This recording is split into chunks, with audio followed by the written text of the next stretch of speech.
I had the good fortune this year to serve on the Housing Committee. I had the good fortune to sit through the public hearing of the Housing Committee when they discussed this particular bill. And you know what actually struck me the most about that hearing? And I again looked tonight just to make sure I wasn't mistaken, that maybe I forgot. But what struck me the most about that particular hearing is that the Secretary of State of our state did not even come to testify about this particular bill. She offered no testimony, written or verbal.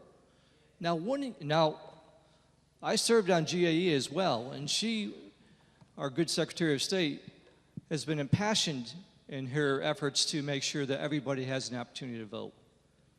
If this was such an important issue with her office, wouldn't you think she would have showed up to lend some support, one way or the other? Verbal? Send somebody from her office? No. That did not happen. And the good chairman from the Housing Committee has mentioned about the public hearing that people were complaining they did not have the opportunity to vote. And this would be a good opportunity for them if this was provided at the public housing facilities. Now, I sat through that hearing. I don't recall anybody coming from the public to testify that this was an issue with them. And the reason why we did not hear that testimony, because it's not an issue, ladies and gentlemen. It is not an issue. I asked the chairman while we were in committee, why not have it in every particular institution? Why just housing? I know it's in a couple other facilities, but if you think about it, why not McDonald's? Why not Burger King? Why not Starbucks? Why not Dunkin' Donuts? Where do you stop? I mean, we have this information available.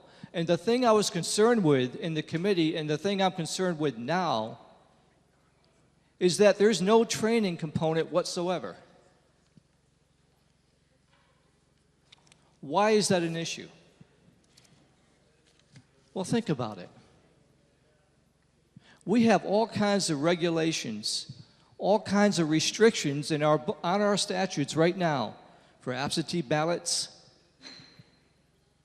for people walking in trying to vote on the same day of registration, the same day as the election. We have detailed requirements to prove who you are, to prove you're eligible to vote, and we have a housing authority personnel who has no idea whatsoever about what he or she should be doing in training this person and filling out this application.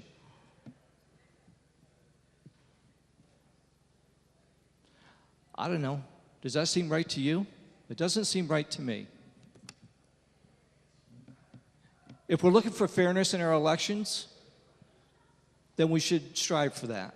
This bill doesn't strive for that. I think the question was asked and answered whether the housing authority personnel would be able to hand out pamphlets or any other literature about how that particular person should register. And I believe the answer was no. I just want to make sure that's correct. Through you, Mr. Speaker. Representative McGee.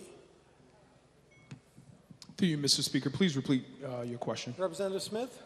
So the question is, would the housing personnel be able to hand out a pamphlet or any other material to the applicant about how to register one way or the other in terms of whether he or she should register as a Democrat or a Republican? Through you, Mr. Speaker. Representative McGee.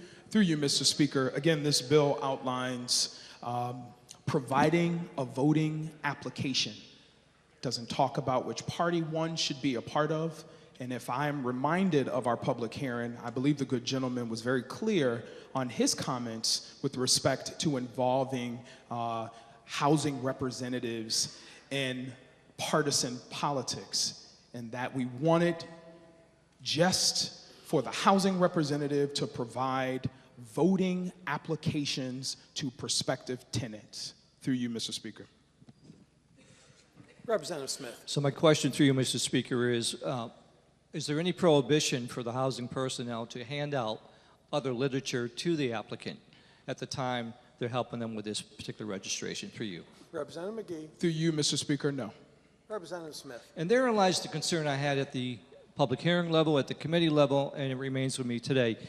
Because why should a housing personnel's particular stance, one way or the other, whether it's Republican, whether it's Democrat, whether it's liberal, whether it's conservative, whatever it may be, why should that particular person be given the opportunity to persuade somebody who's just registering to vote for the first time? I think the person registering to vote for the first time should make that choice by himself or herself without the influence of somebody else. This bill just opens up the opportunity for abuse, as I see it. And I think that's what's going to happen here. There's no training. There's no restrictions on what they can do.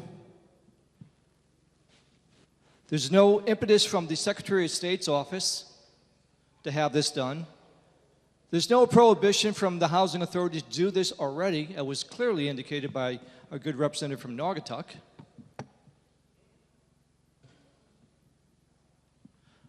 So I'm not sure why we're doing it, honestly. I really don't know. I'm all in favor of everybody in the state of Connecticut to vote, to be registered to vote and vote. They should. It's a privilege we're given, and you talk to those folks that live in other countries and have not been given the right to vote, and you feel for them. And unfortunately here, many of our citizens don't take advantage. But this is not the way to do it. If you're talking about disenfranchising folks, we just had an amendment that we got voted down that actually disenfranchised voters.